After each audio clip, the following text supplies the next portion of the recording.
నిజమైన సంపద. ఒక ఊరిలో సోమన్న అనే ఒక పేద రైతు ఉండేవాడు. అతనికి ఉన్నది ఒక చిన్న ఎకరం పొలం మాత్రమే.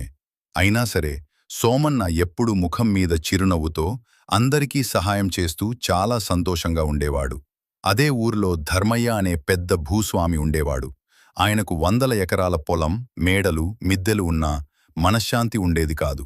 నాకంటే తక్కువ ఉన్న సోమన్న అంత సంతోషంగా ఎలా ఉంటున్నాడు అని ధర్మయ్యకు ఎప్పుడూ కుతూహలంగా ఉండేది.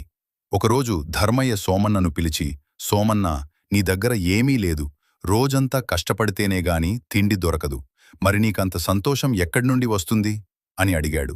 సోమన్న వినయంగా నవ్వి ఇలా అన్నాడు, అయ్యా, నా దగ్గర ఉన్నదానితో నేను తృప్తి పడతాను. రేపటి గురించి అతిగా ఆందోళన పడను.